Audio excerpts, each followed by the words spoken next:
English Bloom, the podcast.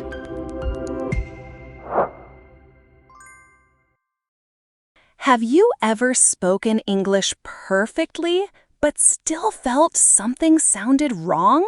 That's because fluency is not just about words, it's about sounding natural.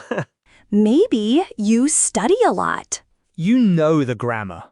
You use the right words. But people still say, "Could you repeat that?" Or you feel stiff, rehearsed.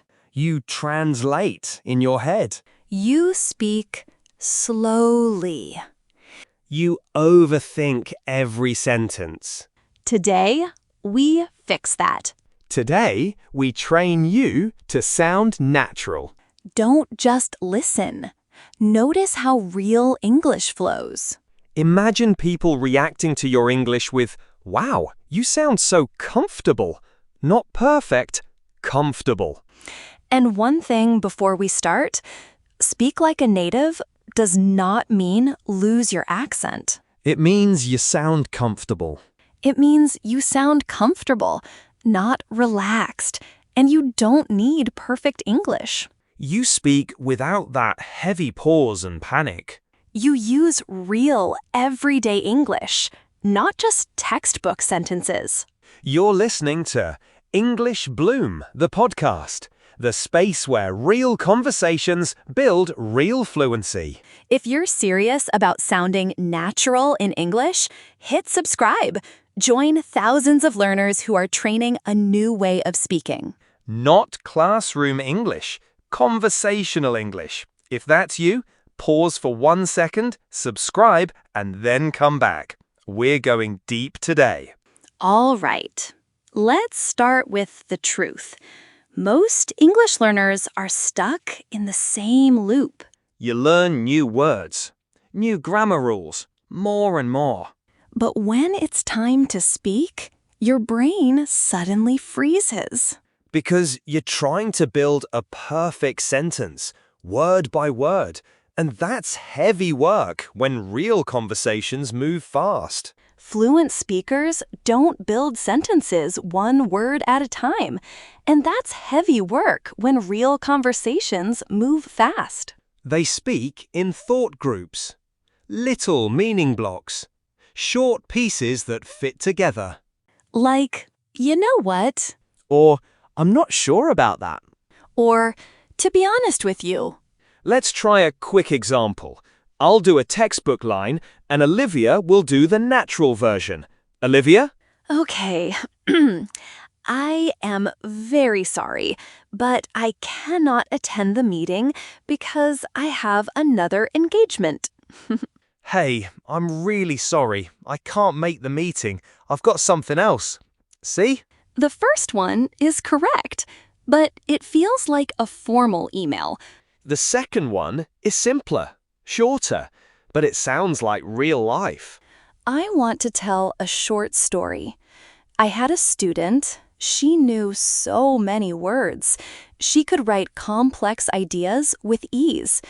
But when she spoke, she paused after every word. It sounded like she was reading from inside her head. We didn't change her grammar, we just gave her phrases, patterns she could drop into any conversation. After a few weeks, people told her, "You sound so much more relaxed now." Same person, same knowledge, different flow. When we say patterns, we mean common sentence shapes that native speakers reuse, phrases you can plug your idea into. Like, the thing is, you know what I mean? I didn't expect that. I'm not really into that. You don't have to invent a new sentence every time. You just pick a pattern and fill it. It's less pressure, more freedom. All right. Now let's talk about the native flow secret. Contractions, connected speech, reactions, fillers, and pauses. These small things change the whole vibe. First, contractions. One big reason learners sound textbook is no contractions. People say, "I do not know," "I am going to eat." It is not easy. It's okay.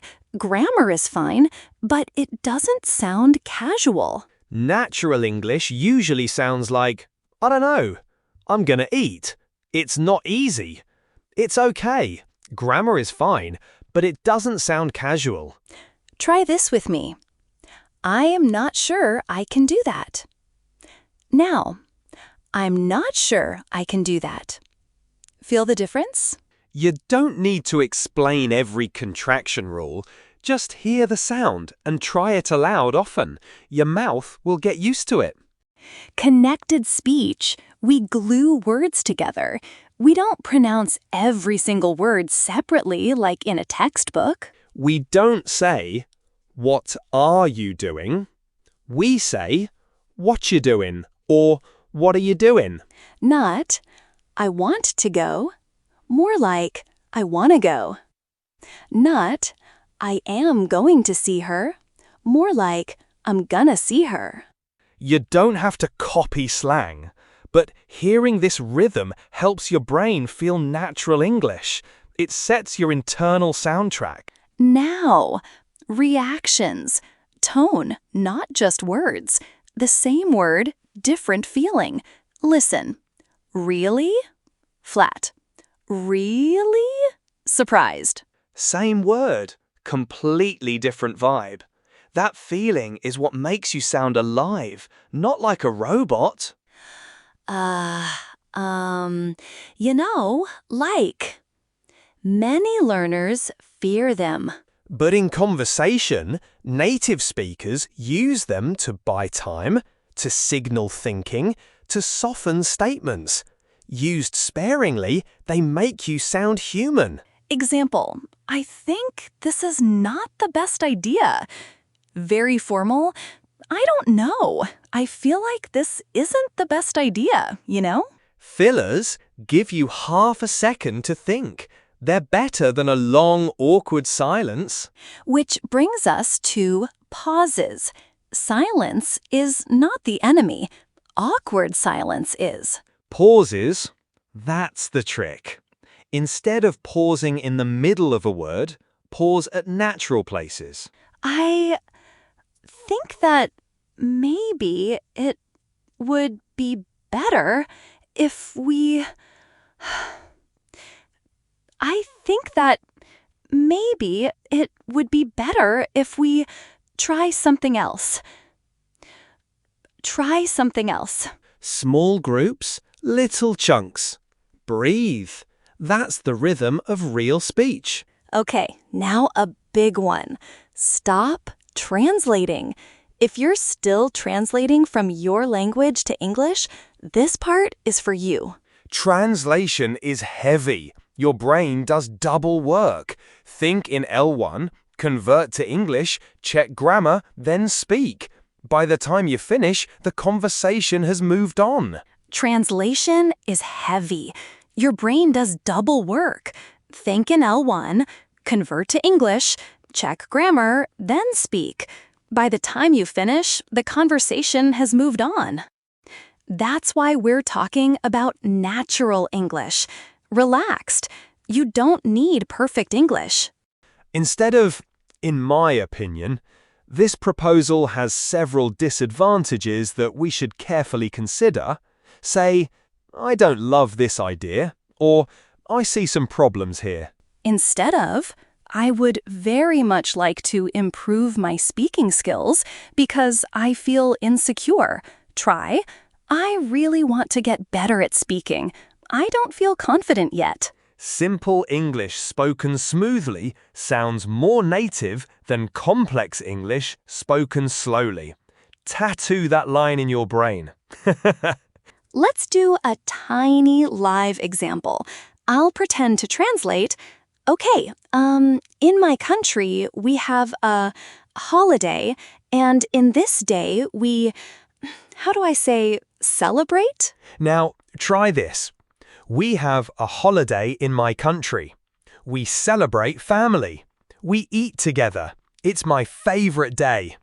The second version is not perfect, but it's clear and smooth. Yes, communicative. That's the goal. Be understood, connect, keep the conversation moving. Next, native reaction training. Reactions are the spice of conversation. They show presence, interest, surprise, agreement.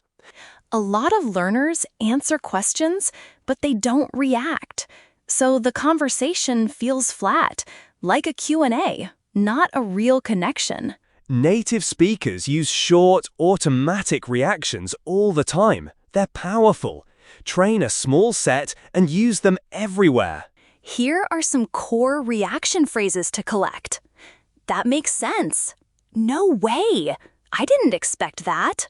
Sounds great. Seriously? Are you kidding? I love that. I get it. I'm not sure about that. Let's show a quick scene. Olivia, I woke up at 4 a.m. today to study Japanese. No way. 4 a.m.? Seriously? Yeah, but then I fell asleep on my textbook. That makes sense. Notice how you didn't need a long answer, just a fast reaction. That's what makes the conversation feel alive. Collect reaction phrases like social tools. Put them in a sticky note on your phone. Use them fast. Now, speaking in thought groups. This teaches rhythm without grammar. A thought group is a small piece of meaning, a mini idea. Instead of one long line, cut it into short, natural pieces. Example, I started learning English again because I realized I was tired of being quiet in every meeting. I started learning English again because I realized I was tired of being quiet in every meeting. Let me show the 3 speeds. Too fast, no chunks. I started learning English again because I realized I was tired of being quiet in every meeting. Medium, chunked. I started learning English again because I realized I was tired of being quiet in every meeting. I started learning English again because I realized I was tired of being quiet in every meeting. You can be slow or fast, but keep the chunks. On Saturday, I met some friends. We went to a cafe. It was really nice. At work today, we had a long meeting. I was so tired, but we finished the project. You don't need perfect words, you need clear groups of meaning. Okay, time for real conversation modeling. We'll do a loose chat so you can hear everything. Contractions, thought groups, reactions, fillers, natural pauses. Scene. Talking about being nervous speaking English with strangers. Olivia, do you remember a time when you felt nervous speaking another language? Oh, yes, all the time. The first week I moved to the US, I avoided small talk because my brain froze on greetings. Same. When I lived abroad, I avoided phone calls. I hated them. The whole pressure of not understanding the person on the other end. Right now, some listeners are like, yep, that's me. That's okay. That's okay. Here's what helped me. I stopped trying to sound smart. I just tried to sound normal. Simple phrases like, sorry, can you say that again? I didn't catch that. 1 second, I'm thinking. Those buy you time. They make you sound confident, not lost, and they're acceptable in any conversation. When I was nervous, I remember saying, in my head, don't say anything complicated. Don't try to impress. That helped me focus on flow, not form. So many learners think they must produce long, perfect answers to prove themselves. But shorter, clear responses, plus reactions, make you sound fluent and present. Let's sprinkle in some natural fillers. A little a small nothing too heavy, so it sounds human, not rehearsed. All right, time for a mid-episode check. Right now, while you're listening, you're not just learning words. You're training your brain to communicate, not just speak. Natural English is relaxed English. If your shoulders are up by your ears, relax them. Breathe. If you can, roll your shoulders back. Take one deep breath. You're safe to practice here. Good. We need a quick confidence reset. Your accent is not a problem. Let's say that clearly.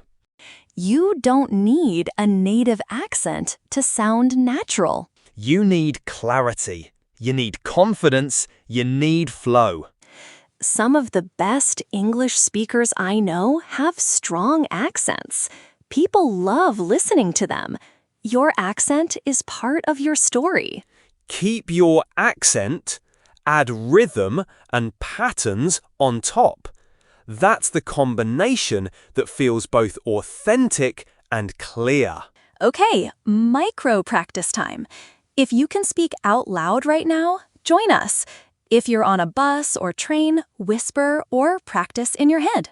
Okay, ready? Say, that makes sense. No way! I didn't expect that. Sounds great. Again, but more relaxed. Don't push. Just let it come out. That makes sense. That makes sense. No way. I didn't expect that. Sounds great. Now, thought group practice. I'll say short chunks and pause for you. Try to match the rhythm. I used to feel nervous every time I spoke English, but now I'm getting more comfortable. I started practicing every day with small phrases and it helped. Remember, smooth beats perfect. If you said those aloud, nice. If you whispered them, also great. This is how your conversation brain starts to shift. Picture this 3 months from now. You're in a meeting or with friends or talking online. You're not translating every word. You're reacting. You're laughing. You say things like, that makes sense, or no way, without thinking. You speak without fear. You respond instantly. You actually enjoy the conversation. That version of you is not far away. You're already training that version right now by listening and paying attention to flow. If you're still with us and you're committed to sounding more fluent, pause and type in the comments, natural English. That's your promise to yourself. And it tells us you're part of this movement of learners who are done with stiff textbook English. Let's talk more about building your conversation brain. That's the part of your brain that doesn't build sentences like a school exercise. It just reacts. It responds. It tells stories. When your conversation brain is strong, English feels automatic. You stop thinking about English. You just use it. That's always the goal. So how do you train it, practically? A few habits that change everything. Daily short practice, reaction collection, shadowing native rhythm, and low-stakes speaking. Daily short practice beats long, rare study sessions. 10 minutes of focused speaking practice every day trains neural pathways better than 2 hours once a week. Collect reaction phrases and memorize 5 to 10 of them. Use them in real conversations, at work, with friends, in class. They'll become automatic. Shadowing, listen and repeat real sentences, matching rhythm and stress, not just words. Don't worry about copying accent. Focus on flow. Low-stakes speaking. Chat with a barista. Order food. Say hi to a neighbor. These small moments are perfect practice grounds. Let's run a short, realistic, ordering coffee scene, so you can hear a natural exchange. Scene. Coffee shop. Liam's ordering. Olivia's barista. Liam, go ahead. Hi, one medium latte, please. Sure. Do you want any flavor? No, thanks, I'm good. Oh, actually, could I have oat milk?